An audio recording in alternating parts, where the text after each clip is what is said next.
What's up, degenerates? Let's talk boxing here at Cold Bear Sports. It's been a while since we touched on a fight. Our last prediction was the Dillian Whyte stoppage over Povetkin inside 4. So really nice to get that. But for now, let's just touch on the upcoming big heavyweight showdown on the 24th of July. We have two warriors going at it. Tyson Fury, the man with the momentum, the destroyer, changed up his style, signed up with Sugar Hill and turned into a 20-stone fucking powerhouse. Started dusting, just literally ragdolled Wilder. Anyway, let's just touch on, before we move on and look at that fight, let's just touch on the previous fights before. So we had the first fight, obviously was a very eventful fight, not for most of it, just an outboxing, Fury on the outside, moving, feinting and getting, scoring away at will on Wilder, then only to be clipped later in the fight and see that devastating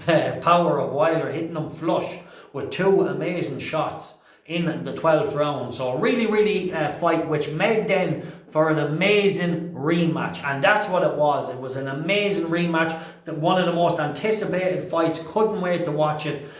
Fury tells everybody he's changing up his style. He's going to step to Wilder. He's seen something in that first fight in the 12th round that, you know what, this man, just if I back him up, he's not going to take what I can bring. And that was an amazing performance on that night. Let's just touch on it.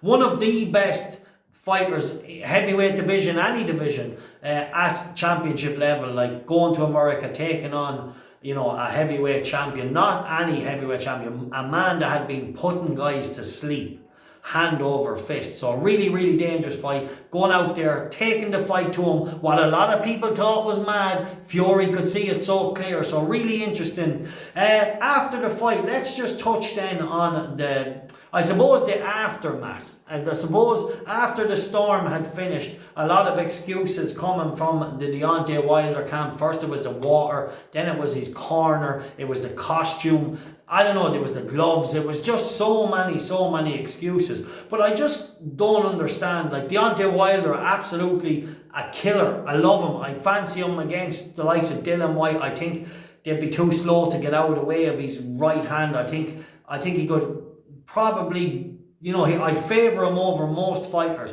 But just with Fury, he just got outclassed on the night and took by surprise. Like, I'm very shocked. I really hope Deontay Wilder isn't deluded. Like, and a lot of his fans as well, I know they're jumping there. Fury didn't cheat. You can't cheat the whole boxing commission in Las Vegas with tampered gloves. It doesn't work like that. So there's commission people beside him the whole way. You got punched in the face in the first round.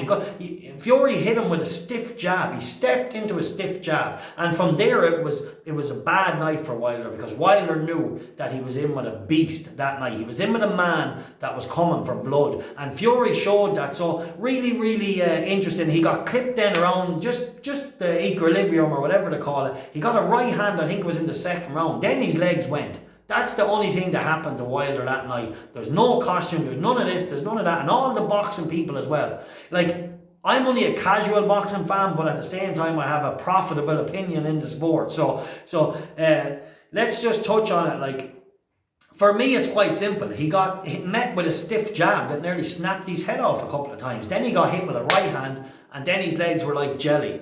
So anyway, let's leave that there. Wilder, an absolute warrior, took 7 rounds of complete punishment.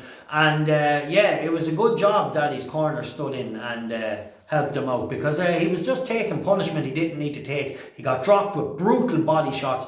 And Tyson Fury, you have to give him credit. He said what he would do, and he said he was going to do it, and he did it. And the likes of David Hay and all the guys, none of them could see it happening. And rightly so. Wilder was so dangerous, it did seem ludicrous to do it. But what most boxers don't realise is Tyson Fury comes forward behind a feint, behind a jab, always ready to move at any given second, a millimetre to the left, a millimetre to the right. He's not just like your typical heavyweight. He doesn't march forward and throw bombs. He disguises. He moves forward with feints and footwork. And therefore you think he's there. Wilder throws the big right hand, and Fury takes just about an inch of a step back, just a half a step back, and he rides the shots.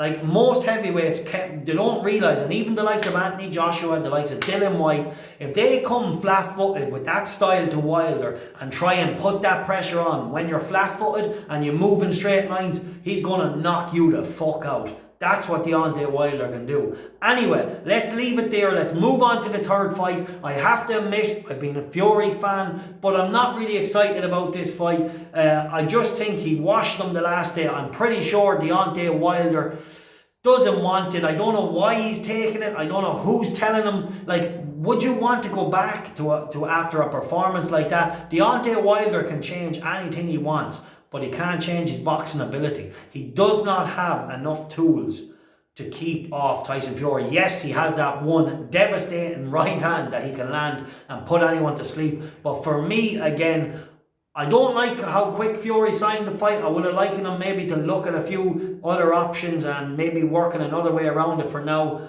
But Fury being Fury, he said, look, if Wilder's next, let's go and put him away. So really, really interesting. I hope Fury comes through the fight. I want to see the Joshua versus Fury, even though I don't think it's as a competitive as fight as everybody thinks. After going on Joshua's last couple of performances, I think up to his loss, I think definitely Joshua was a good all-round fighter, but no more than that. And he was exposed, I thought, a couple of times. He looks vulnerable.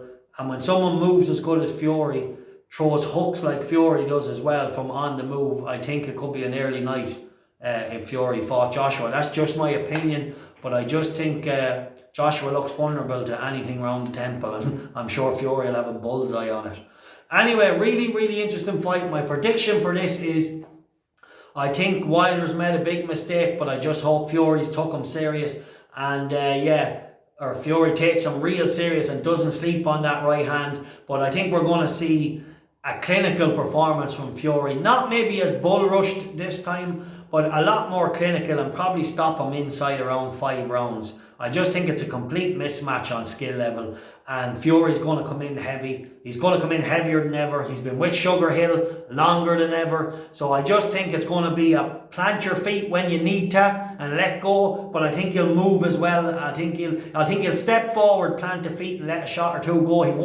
He won't stay. It won't be like a bull rush. I think there'll be a bit more movement this time round, but it'll be a clinical, devastating performance when he steps to him, plants his feet, and lets his shots go. So really, really interesting. Like I said, I was very lucky the last time. I made a lot of money when Fury stopped Wilder in the 7th round. I was on a 57-1, so he owes me nothing. I'm kind of just going to watch this one, probably have a fiver on Fury to win inside 5 rounds, something like that. Nothing crazy. It's just a fight I want to watch. Then I want to see Joshua hopefully come through Usyk, and if they do fight, I don't know if they will, and if they do, let's hope we can get on the Undisputed or whatever. If they drop the belts, whatever, let's just get on the big fight that everybody in the world wants to see. So hopefully Fury can come through Wilder, and we can get Joshua, if he does fight Usyk, we can get through that as well and get the showdown. Let's just touch on Dillian Whyte then as well. What's next for Dillian? I'd like to hopefully, I thought Wilder should have fought Whyte. But anyway, really interesting. We'll come to that another day. Fury versus Wilder for now, July 24th. Let's get ready to rumble. Right, the time for Cotton is over.